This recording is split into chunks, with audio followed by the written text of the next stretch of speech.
Why do I have so much stuff? What is wrong with me that I constantly accumulate and store things rather than let it go? I love a clear and tidy space, and yet I'm perpetually surrounded by things and mess. I even read that an accumulation of stuff affects my body and wellness, and Lord knows that's a constant burden. My heart loves a good collection of things, and I'm so sentimental about the most random of objects or items. I'm time and energy poor, and sometimes all I can really do is buy the latest time-saving gadget to make my life easier, only to get distracted by the next bright, shiny must-have thing.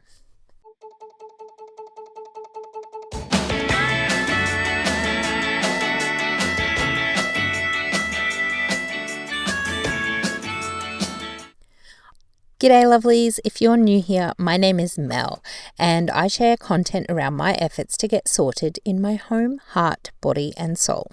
My mission in sharing is to stay accountable, but also ultimately inspire, encourage and motivate you to get sorted and find harmony in your life in an authentic and realistic, we're in this together kind of way.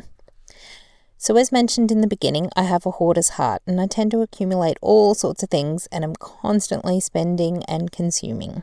It's true for my physical environment and quite frankly, even my body. I am a married mum of 4 who has just returned to work full-time after being a stay-at-home mum for over a decade. I find I'm constantly trying to find extra time or make my life easier. If you've been here for a while, you've seen my past efforts, but if you're new here, you can check out some of my older content and see where I started. I'm on the perpetual and ever-failing quest to organise clutter and find storage solutions that remain empty or unopened because they never had a specific purpose in the first place. I've got the kind of brain that has to see stuff to recall its existence, and when I'm hyper-focused on a hobby or an interest, I all but bury myself in it for days and allow the clutter and mess to build around me. So, several times a month this year, I'm going to be sharing my efforts to declutter and minimize in short, sharp, time-constrained spurts. Check that you're subscribed and tune in to check my progress and cheer me on. And if you're in a similar boat, maybe we can achieve this together. So, between starting this video and now, I've gotten notification from our landlord that they are not intending to renew our lease in April. So, just got real. That means that decluttering is extra important right now, and so there will be lots of content around that. I'm anticipating that I'm just going to throw a whole heap of stuff. Like, I don't want to move a lot of this stuff, and I guess that's one way to declutter. Is just like, do I want to move this? No, I do not. So the challenges that I anticipate along with working full-time and 4 kids and trying to find somewhere because the rental crisis is real. There's a lot of psychological issues with moving. I have already admitted that I'm quite the hoarder, but having said that, when I was a child we moved every 2 years, 18 months, 2 years, so a lot of my belongings were frequently just tossed. So I think that's why I hold on to things, and not callously, it's just reality of moving. You can't take everything, so I have to be really conscious of that when packing things away and deciding to get rid of things, how that could impact my children, one of whom's asleep right here right now. So that's something that I have to be really aware of. I don't know. Anyway.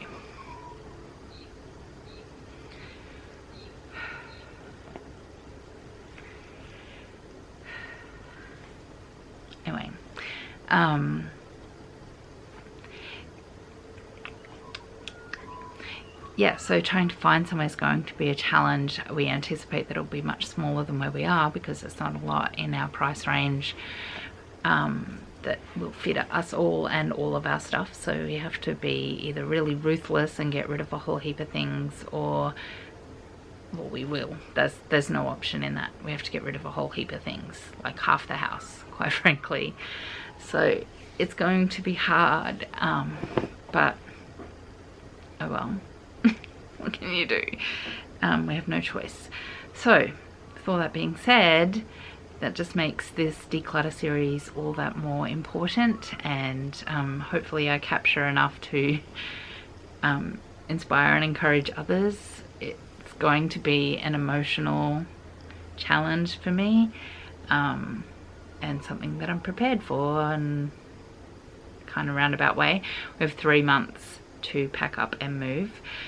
Finding somewhere is going to be probably the biggest thing after decluttering. So hopefully, well, we will find somewhere, or perhaps we'll have to put things in storage, and some people are living in tents at the moment, so it'll be fine. Okay, yeah, so watch this space, I guess. If you haven't already subscribed, feel free to check out my Ko-Fi link in the coffee link or whatever it is in the description box if you're in a position to make a donation, because it's going to be very expensive to move. You may have to pay double rent, and we are looking at probably about a $600 to $700 a month extra in rent when we move, because this house that we're in is below market value as it is. So that's going to be interesting. Okay, thank you for processing this with me, and back to the rest of the video. I work an emotionally taxing job, and I struggle with self-esteem and confidence, as well as being perimenopausal, and I live with sometimes debilitating anxiety and have battled depression for a lifetime. I make great strides in clearing things out, only to lose focus and get distracted and replace it all with more stuff. Why am I like this? Probably the biggest area I've gone extreme hoarder mode in is my clothes, and that's where we'll start. I not only need clothes for my job now, but my body has gotten bigger than ever, and my wardrobe has too. Despite my overflowing closet, I don't love clothes, particularly at the size I am now, so I'm not emotionally attached to many, except maybe leggings and pajamas and shirts with sentimental value. Okay, so maybe I do have a problem there too. No one said this would be easy though. It will be hard. Other areas I'll be tackling include toys, bathrooms, linens, kitchen, pantry, cookware, laundry, cleaning, and other clutter spots that have just popped up around the house. My greatest challenge and potentially hardest category will be stationery.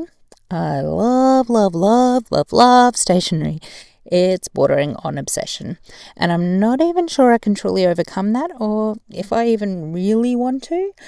But hopefully with the momentum built from decluttering everywhere else, I will get on a roll, and it will be easier when the time comes. So as I mentioned, I'll be working in categories and trying different strategies suggested by the gurus and other successful minimalists, all while keeping it real. Undoubtedly, sometimes failing or going backwards a step or two. There will be the inevitable distraction and perhaps even some burnout. I anticipate that there will be times where I'll take 2 steps forward and then 3 backwards.